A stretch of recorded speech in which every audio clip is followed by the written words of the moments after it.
Assalamu алейкум достар, жалпыңыздарга кутман кеч. Бүгүн чыгарылышыбызда Кыргызстан тууралуу кеп кылбайбыз. Анткени Кыргызстан оюндары жалпылай бул жылга түгөндү, бүттү.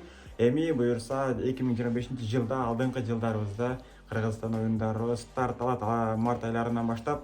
Ошол себептен биз ага чейин кече жакында тайпалык этаптары бүткөн, чейрек финалга чыккан, чейрек финалда дагы аттаныштар кимдер экени анык болгон Улуттар Лигасы тууралуу кыскача кеп кылабыз. Болгондо Улуттар Лигасынын бизге басымдуу, бизге кызыктуу болгон А бөлүмү. Анткени билесиздер, Улуттар Лигасы А, Б, С, Д болуп 4 топко бөлүнүп кеткен дагы. Алардын А тобунда жалпылай мына ошол бизге керектүү, бизге кызык болгон топ курамалар бар экендигин билесиздер. Франция, Испания, Хорватия, Португалия, Польша, Германия сыяктуу топ курамалар дал ушул А бөлүмүнөн жайгашкан. Ошол себептен бүгүн күчтүүлөр тууралуу дагы кеп кылабыз. Алгач эле дал ушул А корзинасын токтоп отурган болсок, А тайпасында Португалия, Польша, Хорватия жана ошондой эле Шотландия курамалары бул беттештерге түшүшкөн жана А тайпасынан орун алып, өздөрүнүн керектүү болгон упайларын топтой алышты. Кээ бирде тилекке каршы ишенимдүү ойун алып барбагандыктан өздөрүнүн максатына жете алышкан жок. Ошол себептен А тайпасында жалпылай 6 оюн болду. Үйдө жана конокто болуп, ошо 6 оюн жыйынтыгы боюнча Португалия курама командасы Криштиану Роналду баштыгындагы курама бүгүнкү күндө эми А тайпасынан 14 упай топтоп биринчи орун менен чейрек финалга дароо эле жолдомо ала алышты мөөнөтүнөн мурда. Ал эми экинчи орунду камсыздаган бүгүнкү күндө Модрич баштыгындагы Хорватия болот. Албетте бул экинчи орунду камсыздоо дагы кыйынчылыкка турду. Анткени Мактомини баштаган Шотландия курамасы дагы бул экинчи орун үчүн кызыктуу беттештер татуулап берди. Португалия менен тең чыкты, Хорватия менен дагы мыкты оюндарды алып барып берди. Ошол себептен эми тилекке каршы упай жаатынан бир аз жетишпей калды. Шотландия курамасында 7 упай, ал эми Хорватияда 8 упай болгондуктан жалпы бүгүнкү күндө эми Хорватия экинчи орун менен чейрек финалга жолдомо алышты. Ал эми экинчи корзинада жалпылай белгилүү болгон командалар бар. Булар ошол корзина түшкөн учурда эле, тайпага түшкөн учурда эле жалпылай кимдер чыга тургандыгы да белгилүү болуп бүткөн. Ал жерде ошол Бельгия, Израиль жана ошондой эле Франция, Италия курамалары бул тайпадан орун алышты. Бул тайпада ойногондон кийин жалпылай билесиздер, Франция менен Италия азыркы учурдагы мыкты даражада оюндар татуулашууда. Ошол себептен мына ушул эки команда кийинки чейрек финалга чыгат деген болжолдуу пикирлер буга чейин болгон. Ал пикирди жокко чыгарбастан, ал пикирди колдоп коштогон абалда фактылар менен кошо бүгүнкү күндө мына ушул Италия, Франция ишенимдүү жеңиштердин натыйжасында гана чейрек финалга жолдомо ала алышты. Бул жерде эми жалпы эки командада 13 упай бар, бирок өз ара оюндарда дагы бир жолу Франция уткан, бир жолу Италия утты. Ошондо жалпы бул жерде өздөрү киргизген жана өткөзө алган голдордун айырмачылыгы менен болгондо дагы бир гол айырмачылык менен Франция плюс 6 гол, Италия плюс 5 гол болгондуктан Франция биринчи орун, Италия экинчи орун менен чейрек финалга жолдомо ала алышты. Эми үчүнчү тайпа немистер баштаган. Бул үчүнчү тайпада жалпы 4 командалар Венгрия, Босния жана ошондой эле Голландия. Бул оюнда дагы дал ошол биз күткөн Германия ишенимдүү жеңишти камсыздашты. Мусиела баштыгындагы да башка топ оюнчулар Вирцтер бар. Мына ошол оюнчулар өздөрүнүн өнөрүн көрсөтүштү жана Германиянын өчпөс немец машинасын жүргүзгөн абалда жалпы 6 оюн жыйынтыгы боюнча 4 жеңиш, 2 тең чыгуу менен 14 упай топтоп биринчи орун менен чейрек финалга geçти.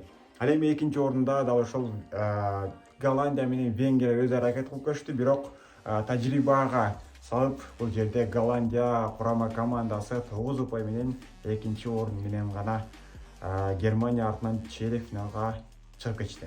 Төртүнчү корзина, төртүнчү тайпа. Бул жерде негизги фаворит белгилүү болгон бул кече жакында гана Европа чемпиону болмуш Испания курама командасы. Испания курама командасына бүгүнкү күндө эми бул тайпадан эч ким каршылык көрсөтө албады десек туура болот. Анткени Дания, Сербия, Швейцария сыяктуу командалар Испаниянын азыркы учурдагы атаандаштары катары белгилөө кыйыныраак. Болгондо эми атаандаш болсо дагы жеңилет деп болжолдоп коюшубуз мүмкүн алдын ала. Анткени Испания азыркы учурда өзүнүн бир пикке чыгып турган учуру. Албетте эми Европа лигасын кандай жеңип алды, ал көпчүлүк билет. Бирок ошого карабастан эми Испания азыркы учурда негизги фавориттердин катарын толуктады бул тайпадан. Ошол себептен кыйынчылыксыз эле 6 оюнда 5 жеңиш, 1 тең чыгуу менен керектүү 16 упай топтоп чейрек финалга жолдомо алышты. Акыркы оюнда да билесиздер, Барса Реалдан бир дагы оюнчу албастан бул Улуттар Лигасына келип жеңишти камсыздашты жана чейрек финалга аттанып кетишти. Кийинки оюндар ошо Сербия менен Дания экинчи орун үчүн болгон күч аракетин сынап көрүштү, бирок алкаркы оюндарда гана Сербия ийгиликсиз жүрүштөрдү жасагандыктан Даниядан упай жаатынан артта калып кетти. Данияда 8 упай, Сербияда 6 упай, эми Швейцарияда 2 упай менен Дания курама командасы чейрек финалга жолдомо алышты. Ал эми бул жерде дагы билесиздер, чейрек финалга чыккан командалар да жалпылай белгилүү болгон. Алар чейрек финалдагы оюндар тууралуу дагы мага Instagram баракчадан да суроолор келишти, качан болот, кандай болот деген сарандай.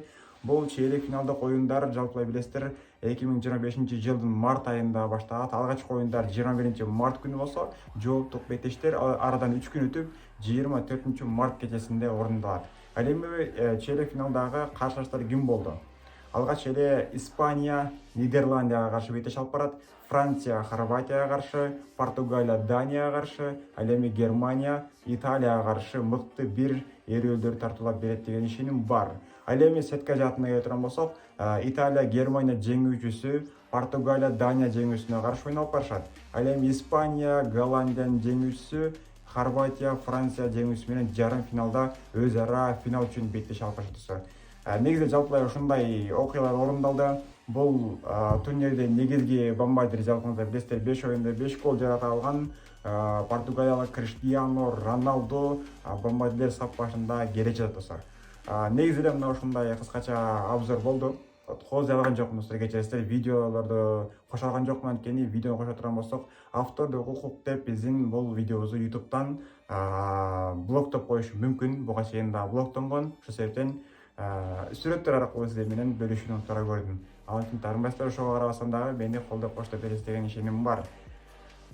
Кыскача достор, Улуттар Лигасынын А бөлүмү бизге кызыктуу болгон картиналар тууралуу айтып кеттик. Эми чейрек финалдарды дагы ошол март кечесинде күтүп алабыз. Негизде достор, мына ошол Улуттар Лигасында сиздер кайсыл командага күйөрмандык кыласыз же кайсыл командага күйөрмандык кылгансыз? Азыркы учурдагы сиз күйөрмандык кылган команда кимдер менен беттеш алып барат достор? Өзүңүздөр оюңуздар битте комментарийга жаза кетсеңиздер болот. Ошондой эле кечээги оюндар тууралуу кыскача айта кетейин. 2 оюн тууралуу. Бавария ишенимдүү жеңишти камсыздады. Бул жерде Харри Кейн хет-трик жасады.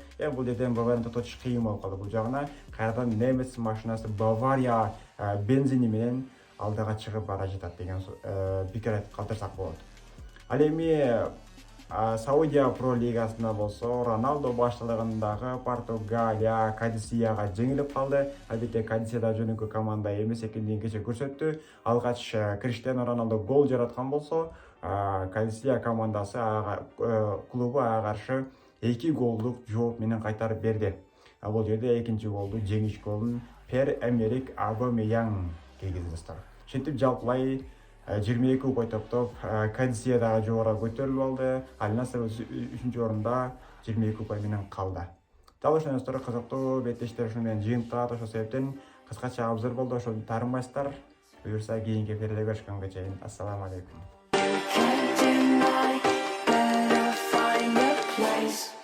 To hide.